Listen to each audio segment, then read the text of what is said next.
The alarm sirens didn't blare, those were reserved for atmospheric breaches and quantum detonations. Instead, the lights along Habitat Section 9 flickered red, pulsing in rhythm with the soft but urgent tone of a containment alert. Inside the glass-paneled observation deck, dozens of aliens, xenobiologists, diplomats, and hazard-mitigating dignitaries watched the live feed of the sanctuary's crown jewel. An adolescent Vrooksar cub tearing through a titanium mesh enclosure like it was paper. A Frelkin handler limped away from the wreckage, one leg clearly dislocated at the hip. Medics swarmed. "Shut the ducts," someone barked in a dozen-limbed panic. Too late. The cub vanished into the ceiling vents. A Droa technician hissed through her spherical slits. "That is the 5th time it's breached perimeter this cycle. It bit a dermal implant off my assistant's face yesterday," the Krishan ambassador snapped, pressing a handkerchief over his scent glands. Stillness returned only when the sanctuary director, a towering, coral-hued Varnai named Jules, slithered to the podium. "My esteemed colleagues," Jules began, adjusting the translator node wrapped around its throat. "As you all know, we recovered the Vrooksar cub from the scorched remains of Theta Colony on the Vergan Fringe. Its parents, apex predators of the Type 7 classification, perished in orbital bombardment. We rescued the cub with hopes of peaceful study. Instead, he gestured toward the screen now, showing static-laced footage of the cub hacking a holo terminal with its claws. Lights dimmed across Section 9 as it overloaded a power grid. A nervous Frelkin singer opened her throat to speak, vocal sacs inflating. We tried song. Lullabies in the frequencies native to the Vrooksar world. Harmonics we have used to calm sand leviathans. It only screamed louder. It shredded our mimic drone, the Krishan ambassador muttered. We painted it with 3 million cent nanites tuned to match a Vrooksar matriarch. Still, it didn't work. The Droa rebuilt an entire biome from its home planet, growled a voice from the back. It took 5 hours to tear apart and 6 to set on fire. Jules tapped his terminal. A hologram blinked into the air, a snarling, 3-meter-long quadruped with amber eyes, oversized paws, and a mouthful of serrated teeth. The Vrooksar cub. Juvenile, yes. But from the look in its eyes, it already knew how to kill. "We need fresh methodology," Jules declared. And we opened the challenge. All accredited xenobehaviorists, regardless of species or background, are now invited to attempt bonding protocols, provided they sign the liability waivers. A ripple of murmurs, hushed translations, holograms blinking with schedules and biometric failure rates. That's when the human arrived. He was late. The docking bay's alert light had already dimmed by the time Elliot stepped off the shuttle. Sleep creased one side of his face. His jacket was half-zipped, the other sleeve tied in a knot around his waist. He had no entourage, no translator implant, and no gear. Just a patched-up duffel bag over one shoulder, a thermos dangling from a carabiner, and a cardboard box with kitchen supplies scrawled across the top in black marker. Jules eyed the manifest with slow confusion. "You are Elliot McKinney?" "Yeah. Sorry. Shuttle got rerouted near Throsk Belt. Something about an ion storm. I came as soon as I could." "You are a registered ethologist?" "Technically, wildlife ecologist. I used to do rehab work. Wolverines, badgers, a few feral cats." Jules blinked once. "You are aware this is a Vrooksar cub?" Elliot set the box down. "I read the brief. You've tried everything but letting it approach on its own terms, yeah?" The Krishan ambassador gave a guttural laugh. "You intend to speak to it?" "I intend to sit nearby and not provoke it." "With what strategy?" Elliot gave a small shrug. "Curiosity."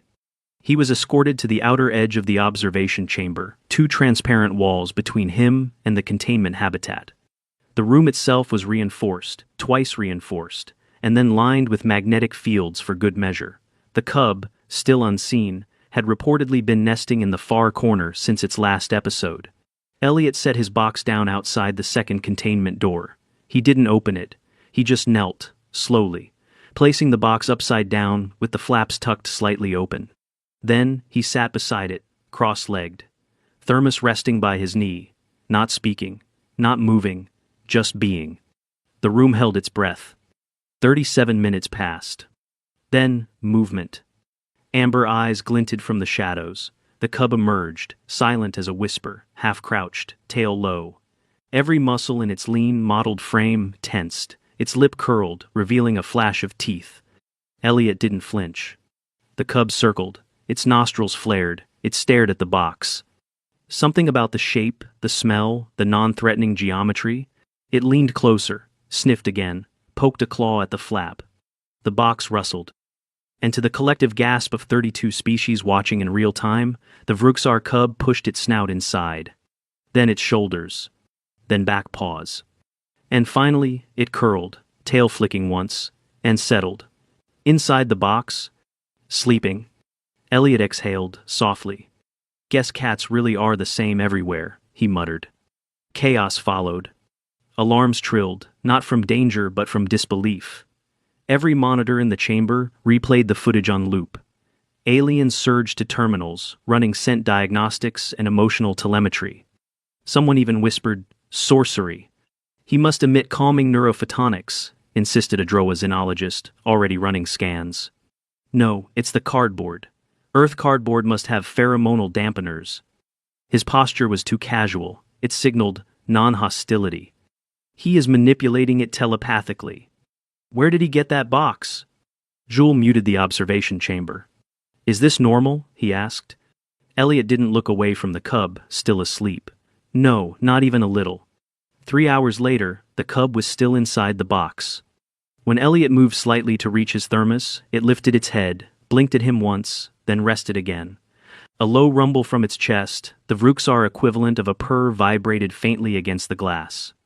By the time the rest of the sanctuary dimmed for its circadian cycle, the galaxy's most untamable predator was snoring inside what used to be a container for human spaghetti tongs. Elliot stayed seated, just watching. He scratched the faint red line on his forearm from when the cub had brushed past him earlier. One claw had grazed skin. Nothing deep, but it bled for a minute.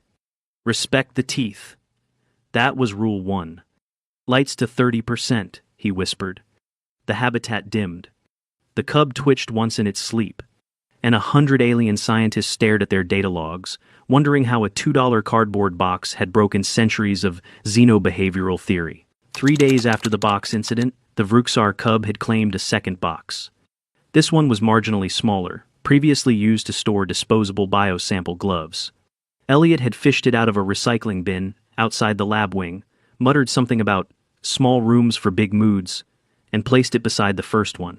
The cub, now occasionally referred to as Box 1 by alien observers, had sniffed the new arrival, examined its structural flaps with quiet intensity, then with the gravity of a religious ritual, climbed inside and dozed off for 23 minutes. 23 minutes of peace was a galactic record. Elliot, who had since been upgraded from civilian oddity to temporary consultant, remained seated at the edge of the habitat with his notebook open and a wrap of food he didn't finish. His left ankle was bandaged, a light sprain from when the cub pounced in what was either play or a calculated show of dominance. Elliot hadn't moved when it happened. He just waited, breathing slow, until the cub slinked back to its box and curled into itself like a canine thundercloud. It's learning, he muttered, scribbling something under a doodle of paw prints. Or, pretending not to learn, clever little punk. The Droa Xenobehavior Committee didn't appreciate the terminology. What precisely do you mean by punk? One demanded through the comm, her 4-eye stalks twitching. He's a teenager, Elliot said, rotating his ankle with a wince. He's testing boundaries. You imply sentience. Look at what he did yesterday with the nutrient recycler. That's not instinct. That's experimentation. Yesterday's event had caused another. The cub had disassembled the feeder outlet, rerouted the tube, and rigged it to drop chunks of protein paste into the box while it lay inside. Self-feeding behavior. Executed with tools. The Varnai director had summoned an emergency ethics panel immediately after. Even if it shows cognitive learning, a Frelkin soprano had argued, it is still a predator, a highly dangerous, untamed organism. We should consider transfer to a controlled biovault. A Droa biotechnician scoffed. After we've seen it voluntarily rest in the human's proximity, that's not threat response, that's bonding. What are we to do? Asked the Krishan ambassador. Turn Earth into a breeding ground for containment furniture? Jules finally addressed Elliot during the debate's recess. You have started something we cannot reproduce, he said, his tone flat. Other handlers have attempted similar postures, similar boxes. All have failed.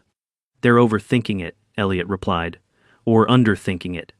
A silence stretched between them. You must understand, Jules said. We have tried simulation environments, gene harmonics, memory imprinting. Your box undermines decades of research. I didn't mean to undermine anything. Then explain it. Elliot looked through the glass, watching the cub gnaw at the corner of the smaller box like a toddler with a new toy. I didn't do anything. I just waited. That is not a method. Sure it is. Patience, non-threatening body language, predictable routine. Those are not measurable metrics.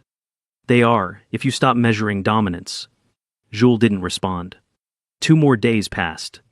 The sanctuary adjusted to a new, cautious rhythm. The cub, now nicknamed Scrap by Elliot, though the name was not formally approved, emerged from his boxes at regular intervals. He sniffed Elliot's shoes. He ignored every food bowl not placed by Elliot. Once, when a robotic sweeper entered the room, Scrap leapt 3 meters, landed on it, and rode it halfway around the enclosure. He destroyed nothing. He bit no one. Elliot was still the only one allowed inside.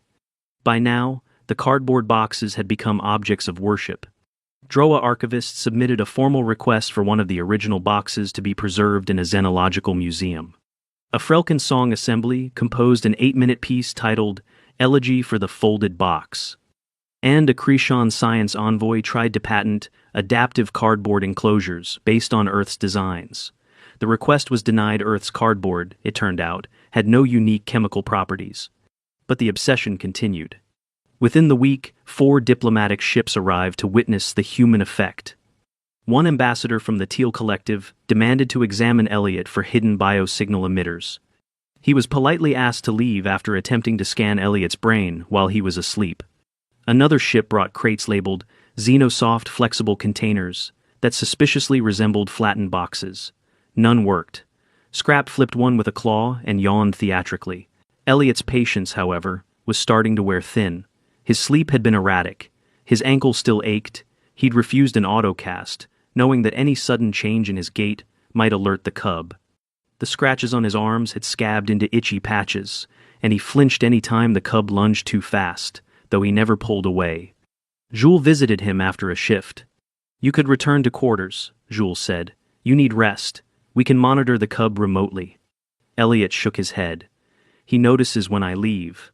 First time I tried, he jammed the door panel with a food tray. He waited. I don't think he trusts your doors. You are not a zoologist. You are exhausted. I worked feral rescue for 10 years, Director. This isn't new. He is not a feral. No, he's a kid who watched everything burn. Jules didn't speak again for a moment. Then he said quietly, You believe he remembers?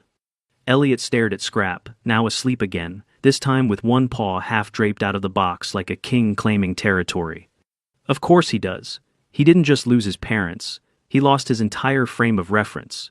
You think he doesn't notice you change the lights every time you enter? He knows who carries stun rods. He knows who tenses when they look at him. Jules lowered his gaze. He's not trying to dominate, Elliot continued. He's trying to survive. The next morning, the Sanctuary's board received a message from the Galactic Behavioral Union, demanding a moratorium on furniture-based bonding initiatives until sufficient cross-species ethics evaluations could be conducted. By that afternoon, 300 crates of Earth-manufactured cardboard boxes had been requisitioned. None of them worked. A Frelkin intern broke 2 fingers, trying to coax the cub with a box full of treats. The cub sniffed, blinked, and walked away. Another Droa tried to mimic Elliot's seating posture. The cub hissed. When a robotic assistant attempted to place a box near the cub lunged, scratching a deep groove in the droid's hull, and retreated to its corner. Only when Elliot returned, limping slightly, clutching a box of instant noodles in his arms, did the cub re-emerge. And it followed him.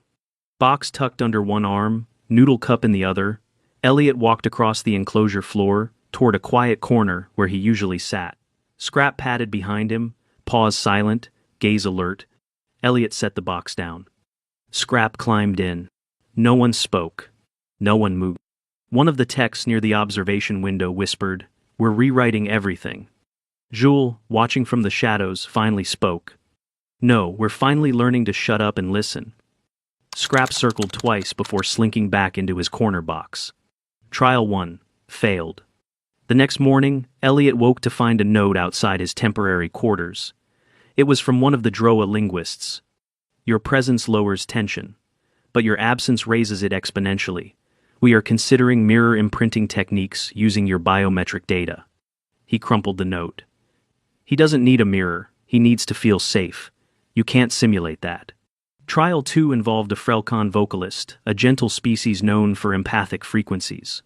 The singer's voice filled the room with layered tones, designed to mirror Elliot's heart rate and vocal rhythm. Scrap barely lifted his head. He stared, waited, then tore into the blanket Elliot had left beside him, shredding it into strips before dragging the pieces into his box like trophies. Trial 3 nearly worked. Jules himself entered, empty-handed, unarmed, and low to the floor. He didn't speak. He didn't look directly at the cub. Elliot was outside the glass. Scrap stepped forward. One paw. Two. Jules didn't move. The cub stopped a meter away, stared, and then turned, walked to the box Elliot had used as a seat 3 days prior, climbed in, and closed his eyes. Jules exhaled slowly. Progress? Elliot's face was unreadable.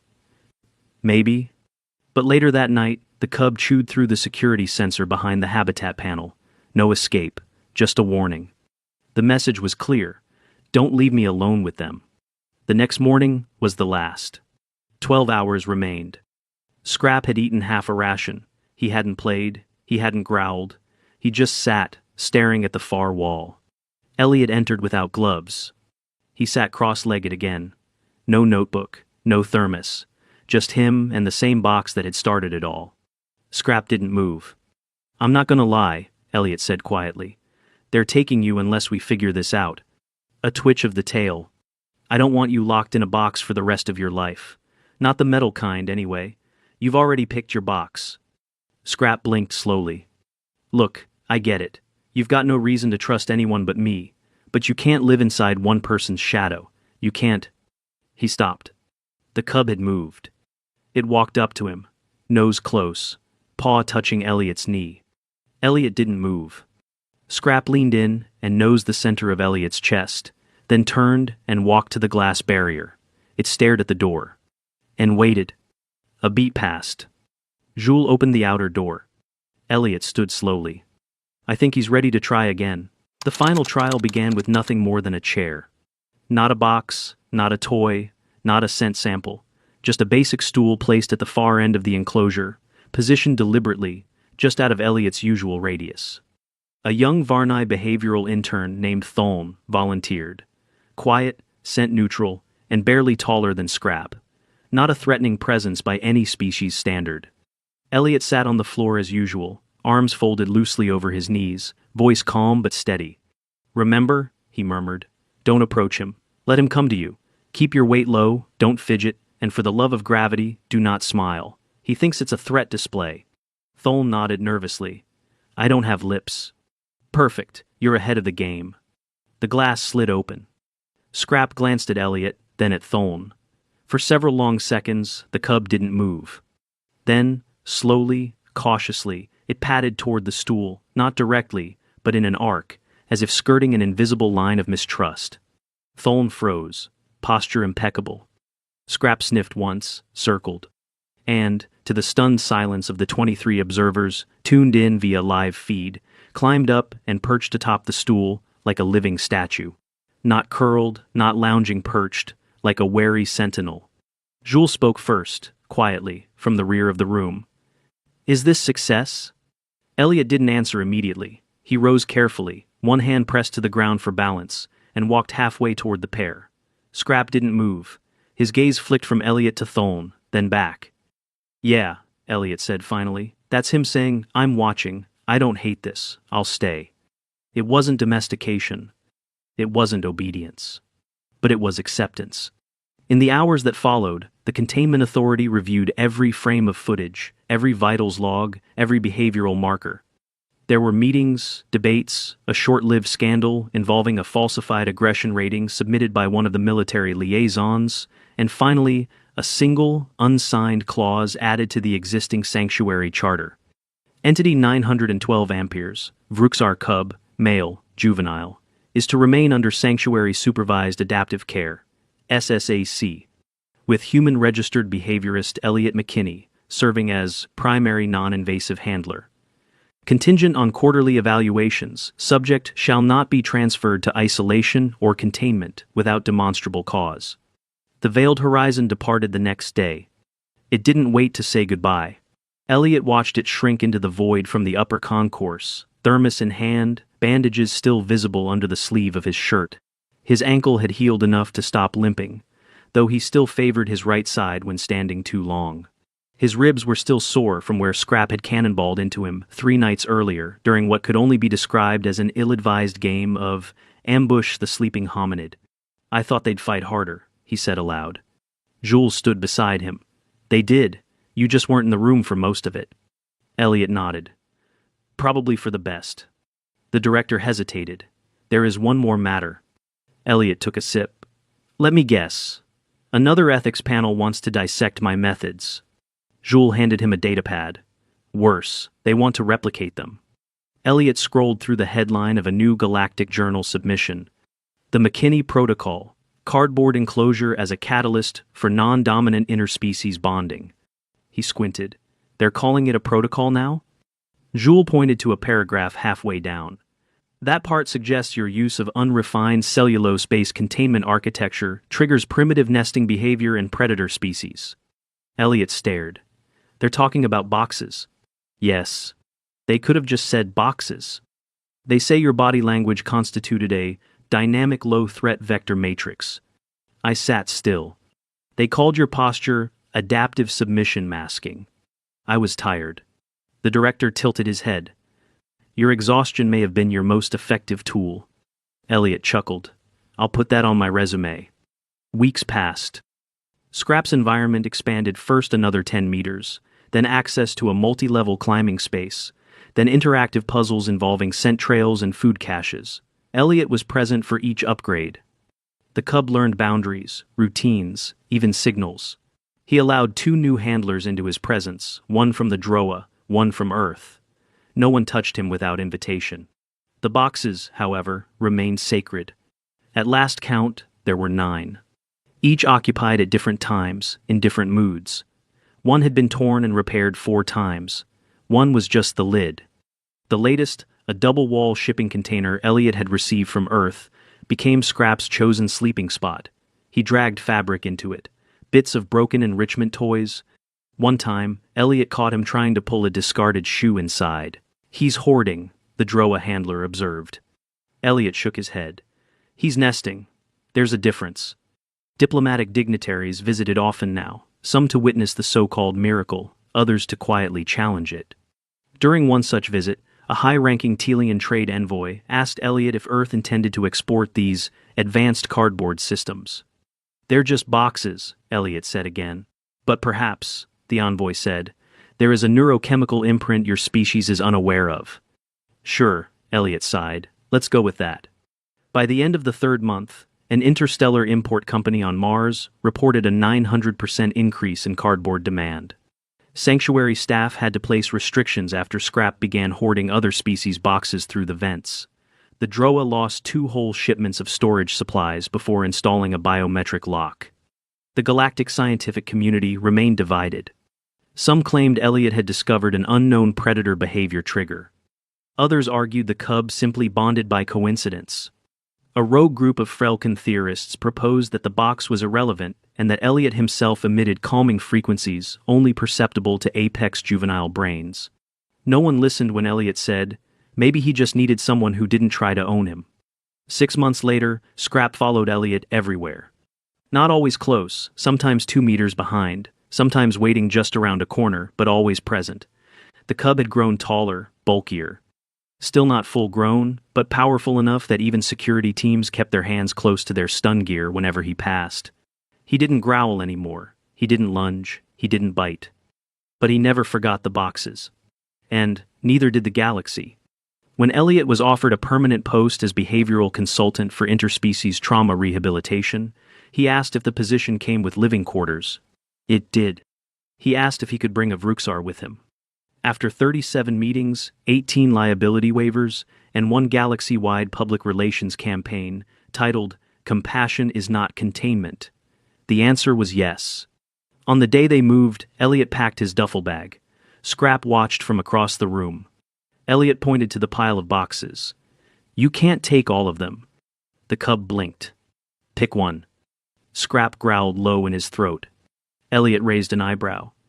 "You're too big for half of them anyway." Scrap walked to the largest, scratched, dented, chewed at the corners. He sniffed it once, then stepped inside. The walls bent a little but held. Elliot smiled.